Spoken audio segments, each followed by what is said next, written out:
guys, good morning. Welcome to my living room. A little bit of change in scenery today because we are going to be talking about one of my favorite things of all time, which is books. Specifically, we're going to be talking about gardening and homesteading books and all of that kind of stuff. So I thought that this was a really nice, cozy topic to have today. I have a stack of books here that I want to share. If you're new here, my name is Kiera. Feel free to call me Q. And yeah, let's have a good chat on my couch. So I'm making this video because Jess from Roots and Refuge Farm, who I love, did a call to action to content creators or anyone really that wanted to share their favorite gardening or homesteading books. Really just materials that they have read the information, used the information, and found it to be really valuable in their own process, their own learning. And that really came about because of a lot of the information that is cropping up online isn't necessarily accurate, whether it's, people writing really quick books and selling them on Amazon with, things they've never tried themselves, or AI written books, which was more of her point. But anyway, so I thought I would get in on this and just kind of share the books that I've used and have found really helpful as a beginner gardener. So the first one that I want to share is not going to be a surprise to anyone. It's Jess's book. It's The First Time Gardener Growing Vegetables. So I love this book. I've read it probably 5 or 6 times now. I followed Jess and Roots and Refuge Farm since 2020 when I really got into gardening and really wanted to try it for the first time in a serious way. The funny thing is we actually decided we were going to have a garden in December of 2019, and then all of 2020 happened, and it really worked out for us in a weird way because I all of a sudden had all of this time. Jess was one of the first people that I found on YouTube where I really just loved so much about her garden. First of all, it was beautiful, but then there was the way that she explained things in a way that never made anyone like me who didn't know anything. It never made me feel stupid. It was just like, oh, that's how that works. And I just love that she explained things in a really simple way, to the point where there was some information that I had found other places that I just didn't understand, and she really simplified it and also filled in the gaps without making it really overwhelming and sounding complicated. So anyway, I followed her for a couple years before she actually wrote this book, and still found so much value in this book. And the first time I got this, so I got the pre-order. I was not playing games, but I got this on the pre-order and was anxiously waiting for it. And I just went through the whole thing nonstop. And it is just, the photos are beautiful. I don't want to show too much of it because I want everyone to get this book, but it's photos from her old garden in Arkansas, and it's just amazing.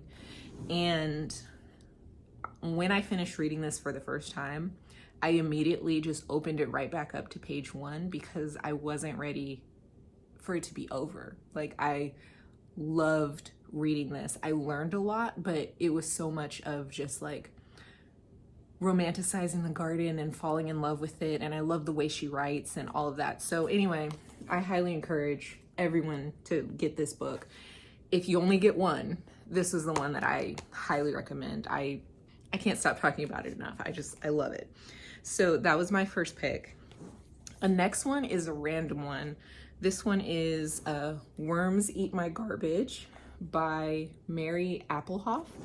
So this was a book I randomly came across in a used bookstore and started reading a little bit of it in the bookstore, and then decided to buy it because vermicomposting was one of those things where we've been trying to do it for the past 3 years.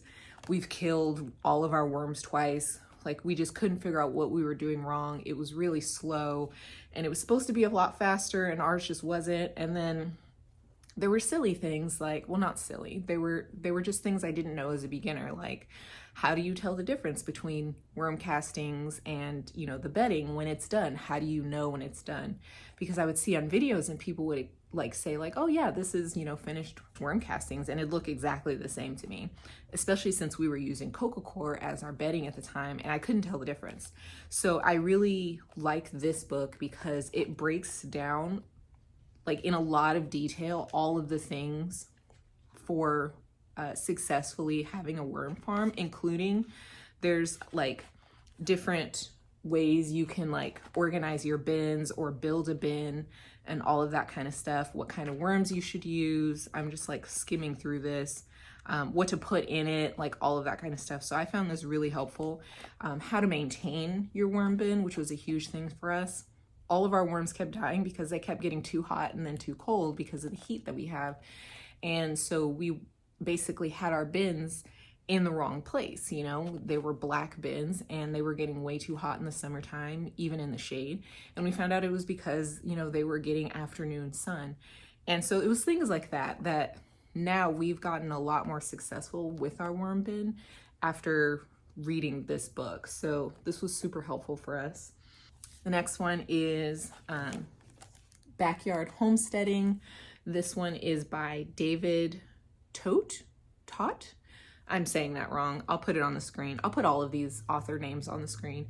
But this one was a really good, just kind of like beginner's guide. I really like this one, especially now that we have a 1/4 acre. It's still very small, but I feel like we have been able to use a lot more of the things in this book since moving. And some of the things, I put little tabbies at the top because there were some things I wanted to bring up.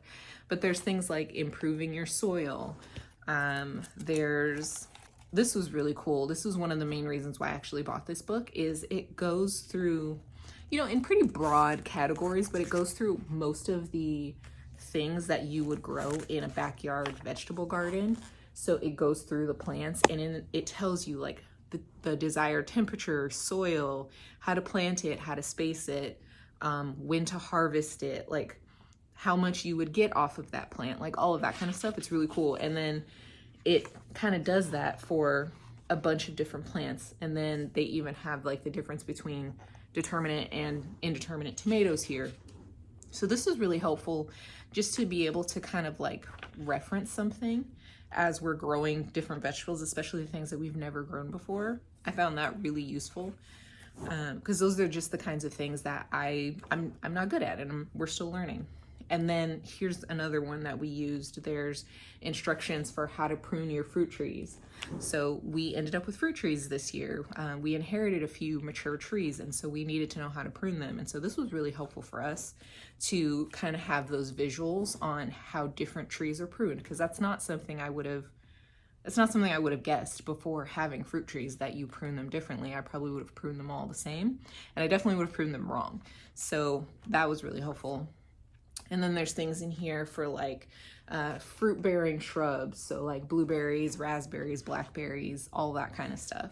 And then the other part of this book that we haven't used so much, there's all these sections on animals. So, you know, there's chickens, there's goats, there's, what else in here? There's rabbits, ducks, you know, all different things on just like the overview basics to get you started on how to take care of all of these animals that could legitimately be in a backyard garden, which I find really cool.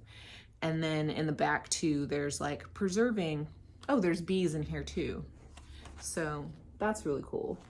In the back, there's things on preserving your harvest. So what do you do with all of the stuff you grew? So there's like quick instructions on how to can things like water bath canning and pressure canning and, you know, freezing. There's a little bit of fermenting and pickling in here.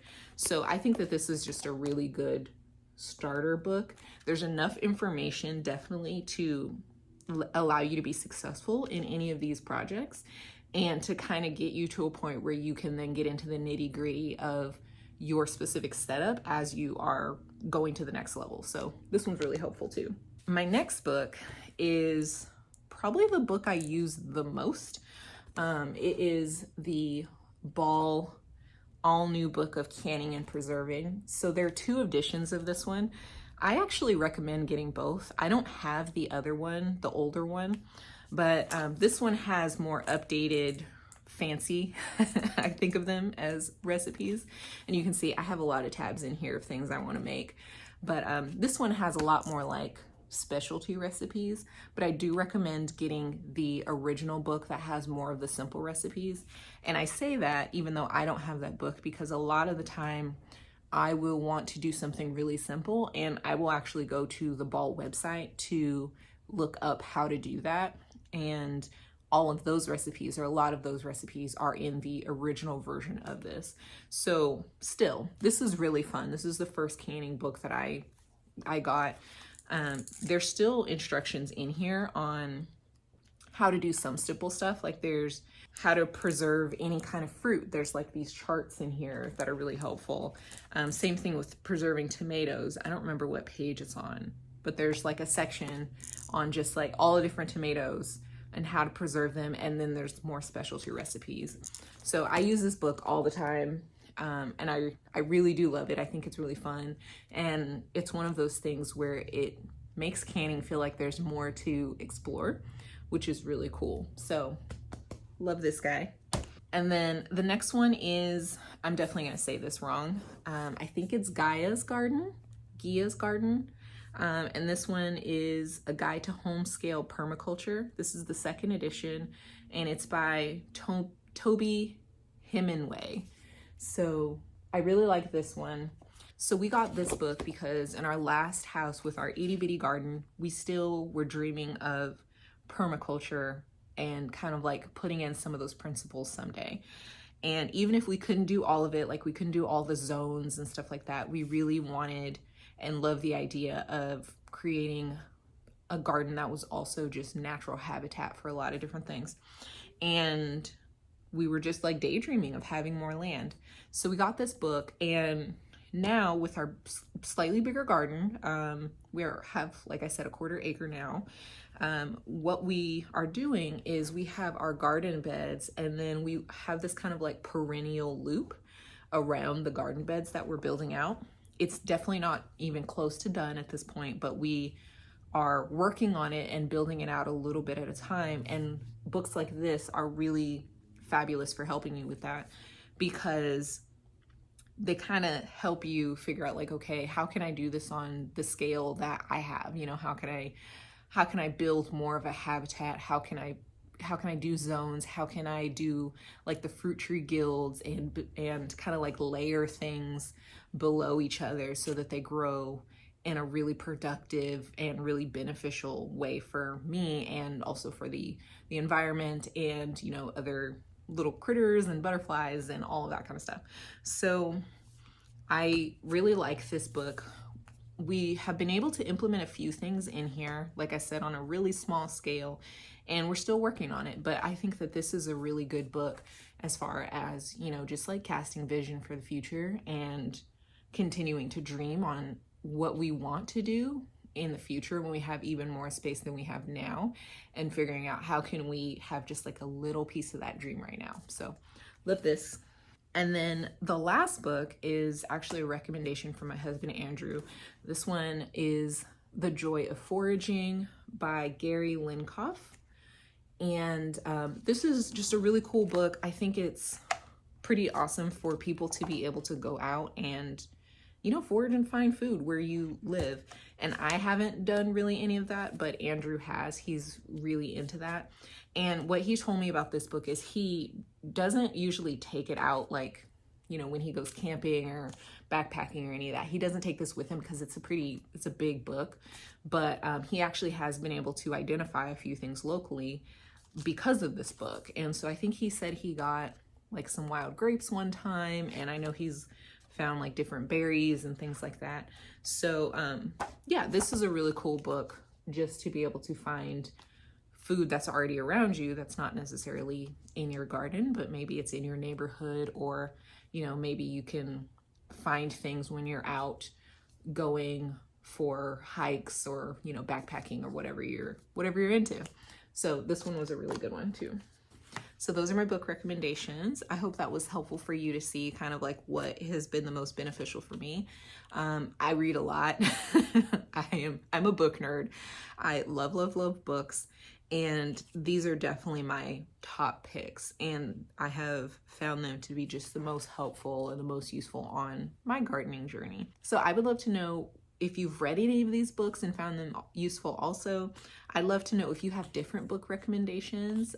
Leave them in the comments below. I'm gonna extend what Jess is doing in my own comments too. So if you have like a book that you found really helpful, just like drop them in the comments. And this video is, I think, going to be a part of a series or a playlist on Jess's channel. So definitely check that out, because there's going to be just like so much information in there. It's going to be beautiful. I'm so excited to see all the different books that are in there, the things that people have tested and tried. And I think this is the coolest part of community and building community online, where you get to have people from all over the world, from all different walks of life and experiences, and then create a space where everybody feels like they're sitting and chatting around the same picnic table. I love that. So be sure to check out the whole playlist if this ends up on there, and leave comments. If you want to do this too, check out Jess's video on Roots and Refuge, and, you know, make your own list and get on the playlist too, because all of the information that we share is only just going to help another person. And I love that we get to do that. So thank you so much for joining me in my living room today, and I'll see you next time. Bye.